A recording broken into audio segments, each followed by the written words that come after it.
Hey everyone, Sean here. Welcome back to the Outdoor Tracks channel. Notice anything different?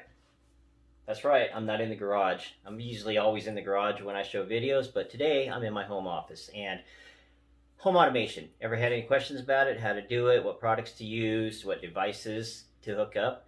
I get a lot of those questions from my friends, some of my coworkers, and so I just want to go through and show you how I've set up my home and give you maybe some ideas if you're wondering how to do it. Stay tuned.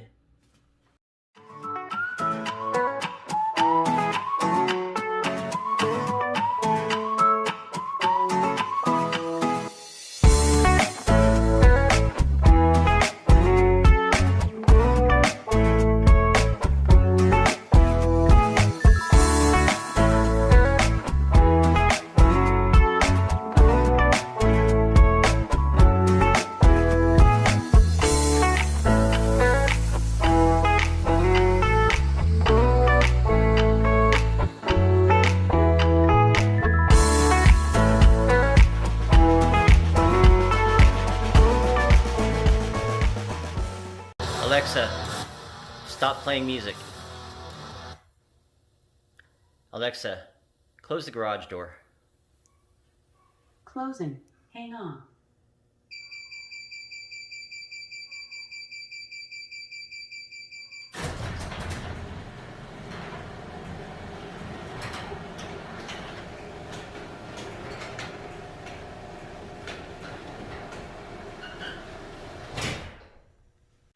So you've decided that you want to turn your house into a smart home or home automation, and you want to make your life a little bit easier, right? So how do you do it? What do you do? What type of devices do you use? I'll tell you right now, the first thing that you're going to have to do is make sure that you have bandwidth that can handle it. So your internet speed, what type of speed do you have? I went with the CenturyLink gigabit service, so I have a gigabit up and a gigabit down, so that's plenty of bandwidth for all the devices. I have over 100 devices in the house right now. But when I first started, so I do have a background in IT and network security, so I'll try to keep everything simple, and but I tend to get a little bit on the nerdy side when I'm talking about things, so I'll try to avoid that. However, so when I first started setting up everything, I had a mesh network with these two routers here. And what a mesh network is, basically I'd say the wireless signal follows you around. So the router that has the strongest signal strength to your device, it would switch back and forth. So as an example, if I had this router on the other side of the house and this one sitting here, while I'm in here, I'd be on this router. As soon as I walk to the other side of the house, I'd get a stronger signal off of this one, so it would automatically switch, and that's how a mesh network works. However, though, with the amount of devices that I had and the legacy devices, which I'm about to talk about here in a second, which was causing the issues, that just wasn't working. So right now, the way I have it set up is this router here is strictly 5G devices. So my phone, any devices, computers, and everything that are capable of 5G hook up to that router. This is one of the newer Linksys routers, and it's capable of 4G throughput. And then both of these are gaming routers here. So 2.4 legacy devices are on this one, so anything that is 2.4 A, B, or G. And then this one here is for the newer stuff, so N and above, so that'd be N and AC, AX. And there's actually a new standard I just seen that is 6G, which I haven't seen any devices that can support 6G yet, so have to wait and see on that. But so that's how I have everything set up here in the house as far as this. But the reason I bring this up is because you need that throughput. You need that bandwidth to handle all of this. And the reason I say that is because originally I was going to try to hardwire everything, which is the most secure way to do it. But it's just impossible, especially when you get up over 100 devices and then you have just switches and things like that. It's really hard to do. So I went wireless with my whole home network, home devices. All of them are wireless. But the reason I bring that up is for network security. So what I would like to say about that is if you are planning on doing your home network, your smart home devices wirelessly, make sure you change your default passwords. That's the biggest reason why people get into networks, hackers, they can get into networks, is because people don't change those default passwords. Even the ones that come from your ISP, your internet service provider, you want to make sure you change those passwords too, because sometimes they use those on multiple devices, those same passwords, because there's just so many of them. They just cycle through them because they have to keep a record of all those. So anyway, that's all I'll say about that. Just make sure that you change those passwords, okay? But other than that, so that's the number one thing, is make sure that you have bandwidth. Alexa, turn on the family room. Okay. All right, so how did I do that? With all of these devices, it's really not that hard. So let me point out, the first thing is remote control devices. So the fireplace, it's operated by remote control. The TV is operated by remote control and by Fire TV. So I can control Fire TV because I have Alexa devices, and also I have the TV remote, so I can control it also by that. Now, how do you do that with remote control? That's where this comes in. This is called an IR blaster, and this is a 360-degree one. So you can actually put this pretty much anywhere in the room, and the IR signal, the infrared signal, will radiate in 360 degrees. So it doesn't matter where you put it, as long as it's in, has a straight shot at whatever you're trying to control. Hey, Jibo, twerk for me. That is something I can do.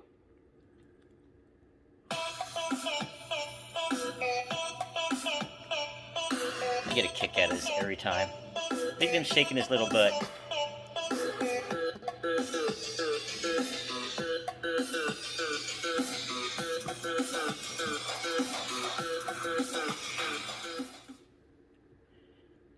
Hey, Jibo, thanks. Glad to do it. That's Jibo. He's the center of attention when you have guests. So, all right, so I showed you how to control remote control devices such as your TV, fireplace, or anything that has remote. What about your lights? What about your fan? All this stuff here. So that is where Wi-Fi switches come in. There's many types of Wi-Fi switches, so I'm not going to tell you buy this one, buy that one. All you have to do is research Wi-Fi devices which are either Alexa or Google enabled. And that's the big key, is make sure if you want to voice control everything, they have to be either whatever platform you're using. So I use Alexa, and there's also Google out there. So, but make sure that all your devices match, because they have to be, if you have devices that are Alexa enabled, you have to have an Alexa device. Speaking of Alexa, so I have a device in every room. So there's one right here. There is, before I walk in here, this is another aspect of the home automation portion of it. So notice the lights are off. So if I walk in here, and it's gonna make a liar out of me because I turned the light off there. All right, let's walk into the bathroom. Okay, so motion sensing switches. And I was trying to keep when I was showing you turning on this room, I had everything dark, so I turned off this light. So sorry about that. I looked like an idiot when I walked in there. But motion sensor, and I'm sure everybody has seen one of this in some way, shape, or form in buildings and all that. But all you have to do is just whatever switch controls your room light, just change it out to a motion sensing switch, or you can change it out to an Alexa enabled switch if you want to be able to actually tell Alexa to turn it off and on. Most of my rooms, I like to have it where they just turn on automatically and they're on the timer. So they will go ahead and turn on and off by themselves. Alexa, turn on the computer. So once you have everything hooked up, you can control everything, and that TV didn't turn. Alexa, turn on the Vizio. Okay.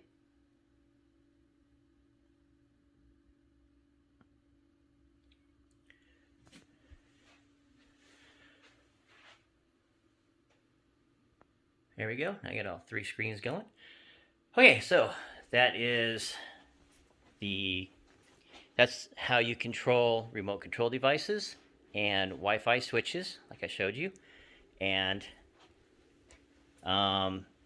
internet. Oh, and also showed you motion sensing switches. Okay, so what else is there left? Well, how about you're laying in bed and you want to just change the temperature. So right now I got this downstairs thermostat. So this is a Nest thermostat and it is Alexa enabled. Alexa, set downstairs to 70 degrees. The heat set to 70.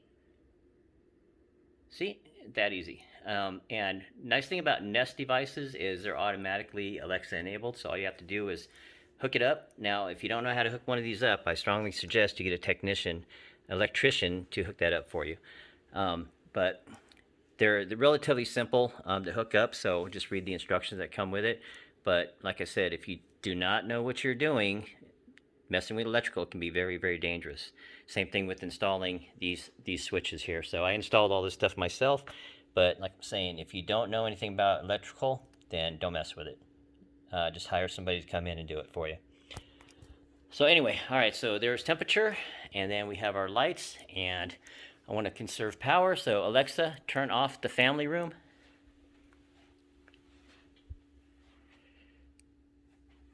Alexa, turn off the family room.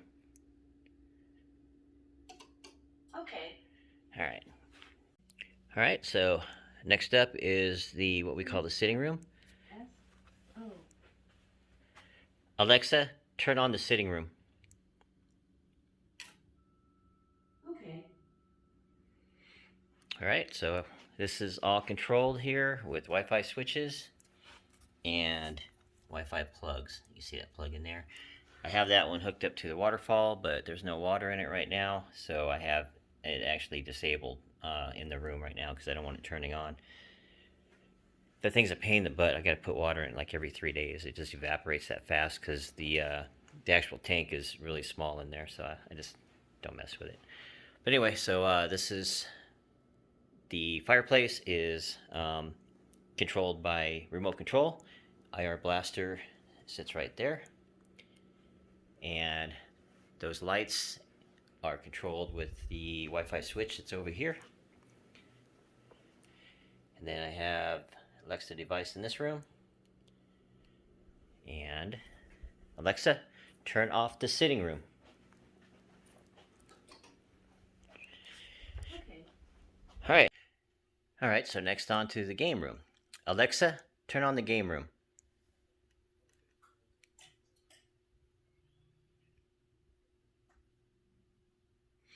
All right, so it turned on the fan. So the way I have it programmed is the things that you want to turn on, it will go.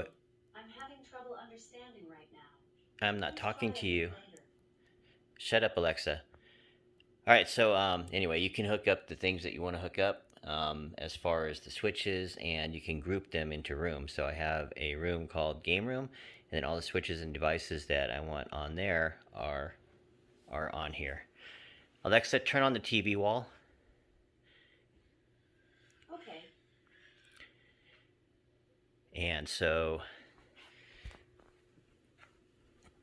this gets a little tricky here. Now, this is why I was saying, though, you need to have plenty of bandwidth because none of these TVs run off of none of these TVs run off of like cable or anything. They're all run off of the internet. And that one over there is just now turning on. There you go. So, but basically, here's all the controllers. So I've got 6 different controllers, which can get annoying, but I've got them lined up. Top TVs, bottom TVs. So, just for instance here, if I want to go to this one and wanted to, I don't know, let's see what's on Prime Video. But like I said, all of these TVs stream, and so does that one over there. So it's all these devices streaming, the PlayStation, and the kids in their room, they've got computers and their phones and all the other stuff. So, you got to have plenty of bandwidth. But like I said, I've got 1 gig, so there's plenty of bandwidth to control or handle all the TVs and the internet devices and the Internet of Things. So that one's playing, and I'm not going to play all of them, but it will handle all of them. So, well, I'll show you that. Let me take a second, and then I'll go back and I'll show you all the TVs, just to show you that the bandwidth, you need that bandwidth. So, be right back. Okay, they're all back up and working now. So there was updates because they haven't been turned on for quite a while. So all the Fire TVs had to be updated. Now this is one of the reasons why I say you need to have a good internet bandwidth, because if you don't, and you have a lot of devices, so all the devices that are on your smart home network, and then all the devices such as TVs, all that stuff. So the kids, they have their computers and TVs and everything too. And then this is the game room, so there's 6 TVs right there, and then you have the main TV, and then the PlayStation. So there's a lot of data being pulled down. So you need to have make sure that you have a lot of bandwidth. Uh-oh, what's going on with this thing? Here it goes. All right. Same thing up here. Got the Wi-Fi switches on there, and then I've got over there for all of the lights and everything are the Wi-Fi plugs, controlling all that stuff. Alexa, turn off the game room. Okay. All right. And I don't know what's up with that one TV up there. Doesn't want to turn off. So, Alexa, turn on the game room light. Okay. So I have the IR blaster over here in the corner, and it's zip tied to this surround sound speaker. So I probably need to move it over here. I think that's where I have the issue, because it's so far away from the TVs on the wall. But that's how I'm controlling all those TVs, is with that IR blaster right there. So they are all the TVs are the same. They use the same remote control. So I can use those to turn them on and off, but I need to use the Fire TV remotes to control each one of those individually.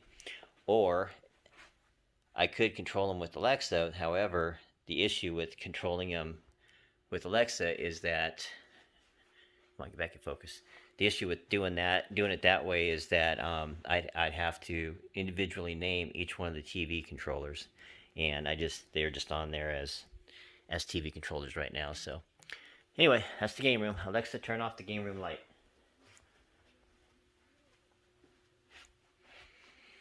Alexa, turn off the game room light. Okay. So one last thing that I want to go over is how to actually program these Wi-Fi switches.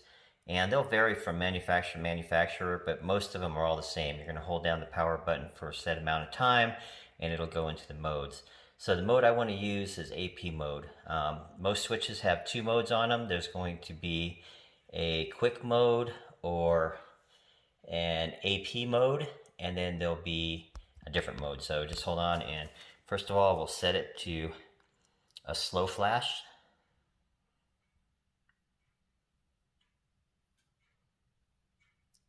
All right, so there's fast, that's easy mode. And then we want to go into AP mode, I believe it's called. So we're going to hold it until it slow flashes.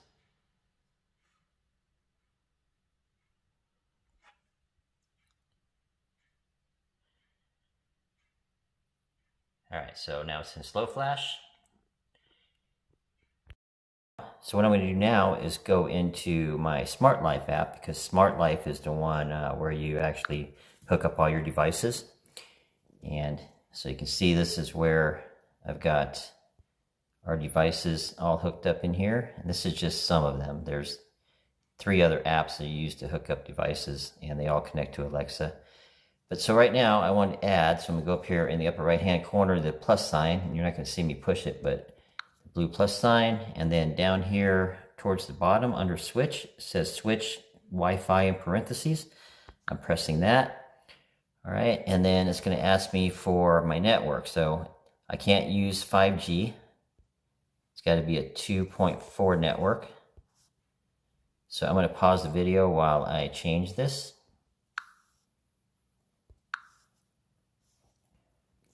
All right, so I am in, I'm in a 2.4 router, router 1. So this switch right here that I'm programming is one of the older devices. It's actually a 2.4G device. So that's why I have it on 2.4 router 1, because that's my legacy devices. Hit next, and then it's going to ask confirm the indicator is blinking rapidly. But now this is easy mode. Remember, I went to the other mode. So upper right hand corner where it says easy mode, I'm going to select AP mode. All right, and then go ahead and confirm the indicator is blinking slowly, which it is. Now I need to go back to my Wi-Fi settings, and I need to choose the actual device. So right here, Smart Life 23D, and it is going to connect to that. Then I need to switch back over to the app, and it's going to go ahead and add the device.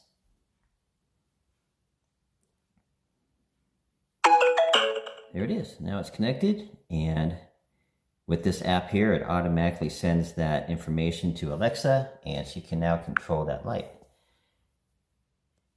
So I could either control it right here on the app, or Alexa, turn on the master bathroom lights.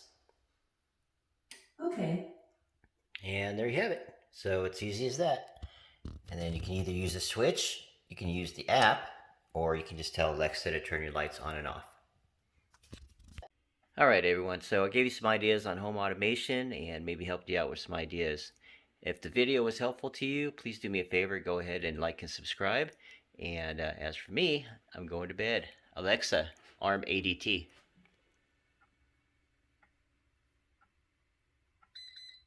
ADT is armed in stay mode. Alexa, play Outdoor Tracks channel on YouTube. Getting that from YouTube. For right now, this is just aluminum, so nothing's going to rust there. But I'm just going to touch this out. Alright, you guys. Have a good night or day wherever you're at. And like I said, please don't forget to like and subscribe. Till next time, bye.